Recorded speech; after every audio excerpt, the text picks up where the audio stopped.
성도님들 어제와 이어서 사실 엘리야 18장, 19장은 이미 시리즈로 한번 설교를 했기 때문에 제가 거기에 없던 부분들을 한번 찾아서 설교를 해보려 합니다.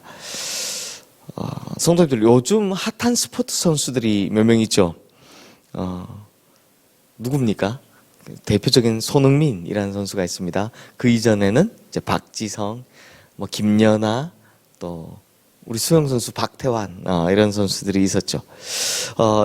제가 지금 언급한 이 선수들이 사실 눈에 딱 띄는 건 이 선수 한 명이지만 사실 그 선수가 그 자리에 서기까지 수도 없이 많은 사람들이 뭐 부모님이나 이런 분들이 그 선수를 뒷바라지하고 뒷받침하고 도와서 또 그 한 명의 선수가 그 자리에까지 서게 되었다는 걸 우리는 다 알고 있습니다. 김연아 선수 보면, 손흥민 선수 보면 가장 가깝게 누굽니까? 부모님, 그리고 또 그를 키워낸 코치, 감독, 또 그리고 함께 경쟁하면서 도와줬던 선수들. 그러므로 이 선수가요, 한 명이 빛이 나지만 그 선수가 거기까지 가기에는 수많은 도움의 손길들이 있었다라는 거죠. 그런데요, 교회도 마찬가지입니다. 교회도 이렇습니다. 눈에 보기에는 이제 교회가 잘 되면, 한국 교회는 특성상 누가 빛이 납니까? 대부분 담임 목사가 다 그 영광을 다 가져가죠.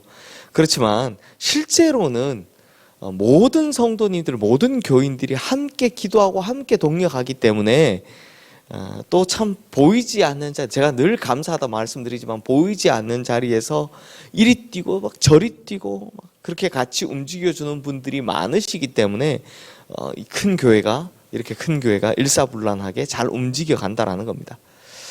그래서 교회는 어떤 것이냐, 성도의 동력의 장이기도 하고요, 하나님 나라의 백성들이 함께 움직이는, 즉 하나님의 역사를 같이 이루어가는 하나님 역사의 귀한 현장이다라는 겁니다.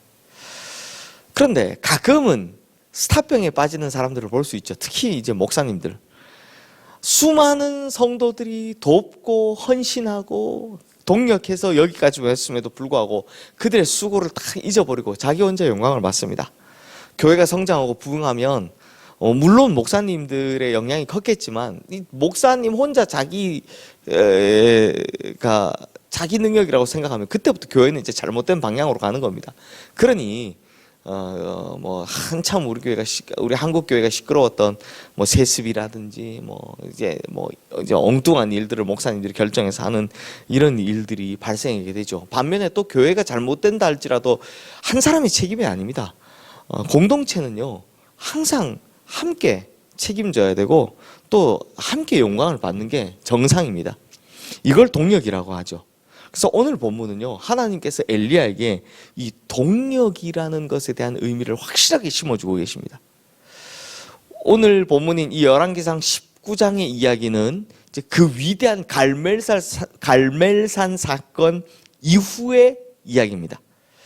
갈멜산 사건, 이게 얼마나 위대한 사건입니까? 바알 선지자, 아세라 선지자 합이 850명대 엘리야 혼자, 이순신 장군이 133대 13이라고 하는데 지금 엘리야는 850대 1로 붙어서 하나님의 승리를 보여준 아주 영광스러운 자리였습니다. 하늘에서 불 떨어뜨리기 시작을 했는데 엘리야가 이기지 않습니까? 그로 인해서요, 무슨 일이 벌어지냐? 바알과 아세라 선지자들이 쫓깁니다.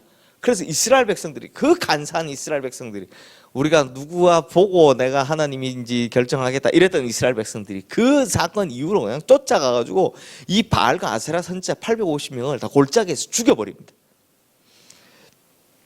엘리야 입장에서는 사실 이 정도 했으면 850명 모든 선지자, 우상 선지자들 다 죽였으면 끝났다 라고 생각했을 텐데, 그래서 이제 이 나라에는 여호와 하나님께서 다시 영광을 받으시겠구나 라고 생각했을 텐데, 사실은 이 850명은 필요도 없는 엄청난 강적 한 사람이 숨어 있었습니다.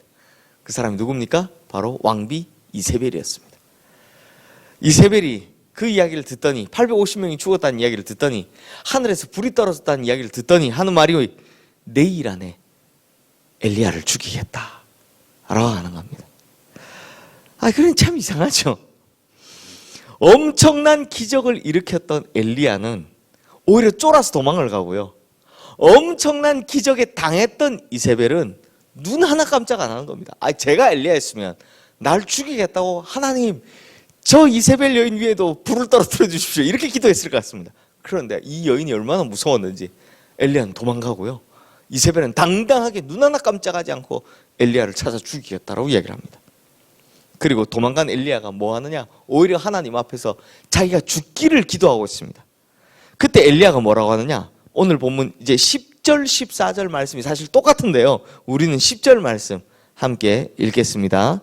그가 대답하되 내가 만군의 하나님 여호와께 열심히 유별하오니 이는 이스라엘 자손이 주의 언약을 버리고 주의 제단을 헐며 칼로 주의 선지자들을 죽였음이오며 오직 나만 남았거늘 그들이 내 생명을 찾아 빼앗으려 하나이다. 자, 여기 보면 엘리야의 기도에 특이한 게 뭡니까? 오직 누구만 남았다고요?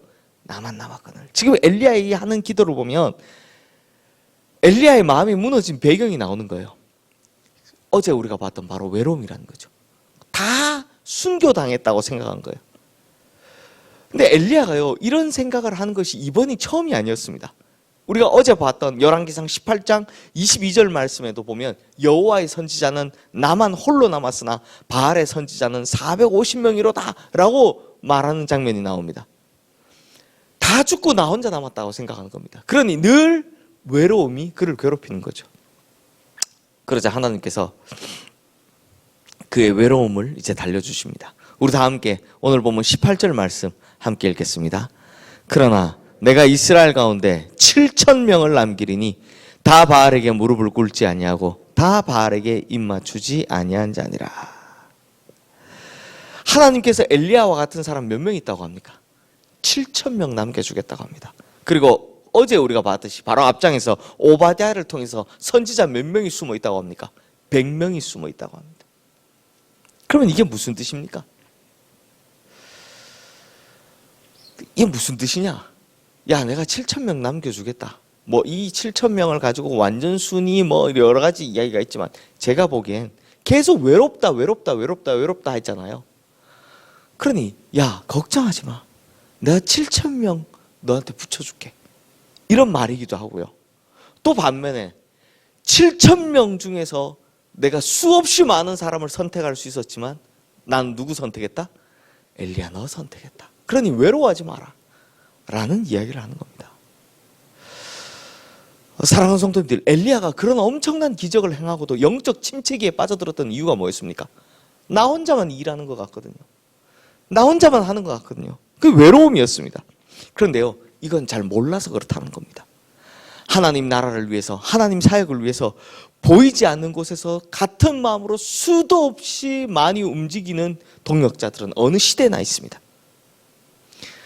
그런데 그걸 모르는 거죠. 그래서 어느 순간 어떤 공동체든지 나 혼자 일한다, 나만 일한다 라고 생각하는 순간 본인이 영적 침체기에 오는 겁니다. 그리고 그 공동체는 균열이 생기는 겁니다. 그때가 오면, 외로움이 오면 뭐라고 생각하라고요? 하나님께서 선택할 사람이 몇천 명이나 있음에도 불구하고 그 중에 하나님은 누굴 택했다? 나를 택했다. 이걸 깨달아지는 순간 영적인 침체기에서 벗어날 수 있게 되는 겁니다. 이 외로움이라는 영적인 침체기에서 벗어날 수 있게 되는 겁니다. 제가 어제 앞서 말씀드렸듯이 개척교회 목사님들, 그 다음에 농어촌교회 목사님들 말씀드렸잖아요. 다 뭐라고 생각합니까? 아무도 안 알아주는데 나 혼자 여기서 뭐 하고 있느냐? 그게 가장 괴롭힌 생각이었다라고 그랬죠. 그런데 모아놨더니 뭐라고요? 나와 같은 일을 하는 사람이 이렇게 많구나 라는 걸 알게 된다고 합니다. 그러면 그분들에게 뭐가 위로가 되는 겁니까? 아, 내가 그 지역에, 어느 지역에 하나님께서 보내실 사람이 엄청나게 많았지만 누굴 보냈다? 나를 보냈다. 이렇게 생각하게 되면 그 영적인 침체기에서 벗어나오게 된다는 겁니다. 사랑하는 성도님들, 혹시 영적인 침체기 가운데 있는 분 계십니까? 특히 나 혼자만 있는 것 같아, 나 혼자만 발버둥 치는 것 같아 라는 이런 외로움 가운데 계신 분이 계십니까? 아닙니다. 거기에 하나님이 바로 우리 성도님을 보내신 겁니다. 그러므로 우리 시흥의 모든 성도님들, 동력의 기쁨 알게 되시기를 주님의 이름으로 축원합니다. 하나님께서 내게 이 일을 맡기셨다면 그건 힘들게 하려 하시는 게 아니라 나를 특별히 선택하게 하셨다는 걸 꼭 기억하시길 바랍니다. 그러므로 7,000명 중에 너 하나 뽑았다 라는 똑같은 음성이 우리에게 들려와서 더욱 감사한 마음으로 이 외로움이라는 적을 잘 이겨나가서 아름다운 하나님 나라를 이뤄가시는 우리 모든 성도님들 되시기를 주님의 이름으로 축원합니다.